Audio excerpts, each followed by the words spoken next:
dancing in the air. Let your wind blow over my garden. Smell those spices dancing in the air. Let your wind blow over my garden.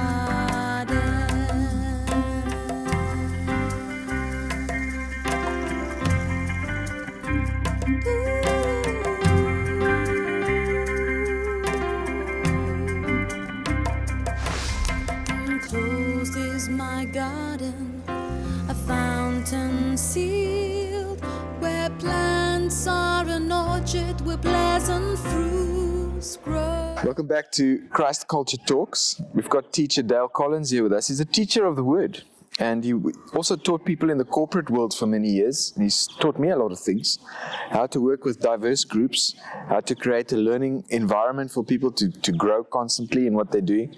And I've implemented many of those principles in our Bible training and also working with other leaders from different cultures. He's got some great ideas, and I'd like to pick his brains on how to be a teacher of the Word and just working in a Christ culture. So, Teacher Dale, thank you for joining us. And please say what's on your heart about this.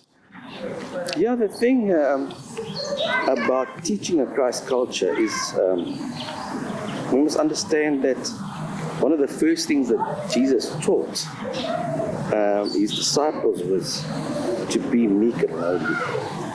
And I think it's two very important attributes that a teacher has. Yes. Because knowledge can puff up. Mm-hmm. So you have to have humility to balance it out. Right. And what humility does, it makes you understand a few things. You're not teaching something of yourself. You're teaching something which belongs to God. So even though you are being formed yourself as a teacher after Christ, you also realize that you're not teaching your own opinion. Yes, it's a wonderfully liberating thing. So you're teaching the oracles of God. And you can be patient if you're humble.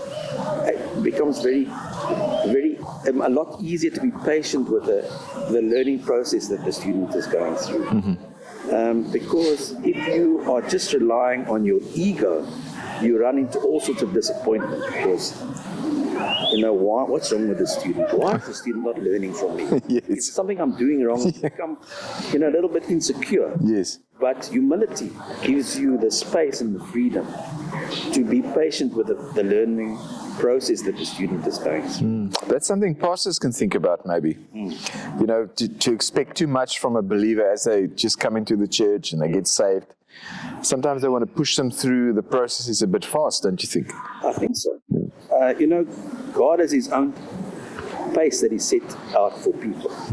And not everybody learns at the same pace. Not everybody learns the same concepts or same behavior at the same pace.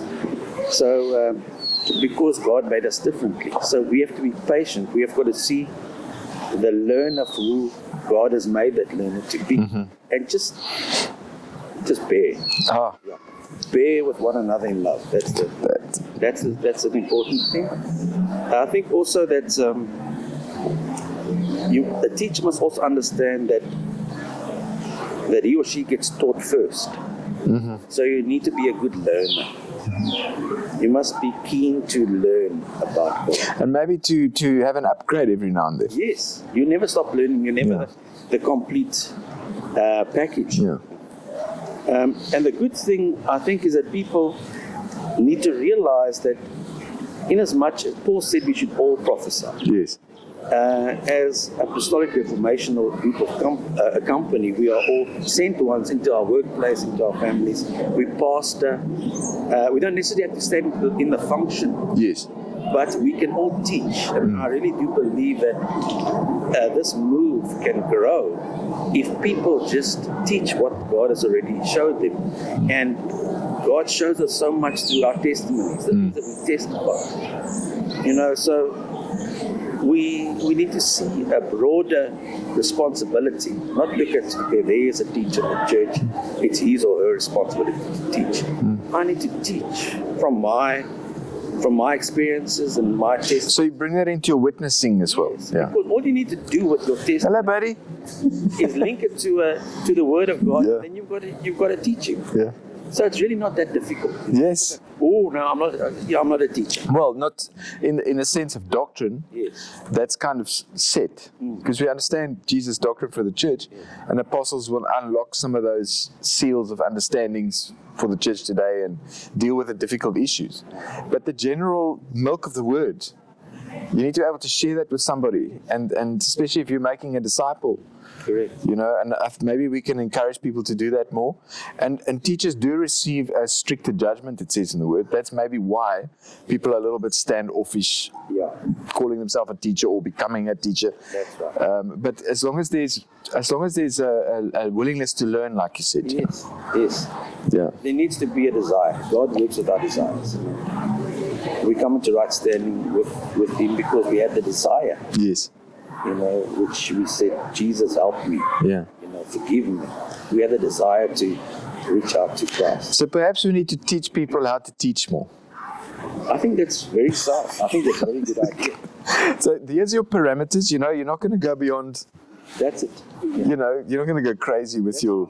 Be careful. Yeah. Who are you in Christ? Yes. At the moment, this is who you are. Yes. You can become that in Christ. Right. But you hear now. Don't go teach over there if God hasn't revealed it. Right. Okay.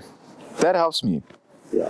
Then you're stepping outside, and you're possibly on thin ice there. So where it's been proven in your life, like I said, the word of your testimony, where you've tested the words that you've received, maybe sermons that you've implemented, it worked like this for me, you can share that with other people. Yes, absolutely. Yes. Incredible. And a lot more confidence is needed in the body of Christ to present the Christ culture through teaching from your life. Yes. Right. Yeah. Like I say, people say, look, I can't teach because I don't have good linguistics. Right. My English is not so delicious. But, we teach not only through speaking, because a culture is not just something about speaking, it's about what we do around here. Yes. So you can teach through the example that you see. Yes. Okay. So not just the words that you speak. Yes. In fact, in an environment such as what we have at the moment, where people have not been raised in Christian families, the example that you set, it teaches much more strongly than any word that you give. Right. You've got to live the example first, and then when you speak about it, people say, oh, okay, then I understand why you like this. Not speak first and then, Yeah. leave. They get the context of what you're saying. Far more Okay. effective.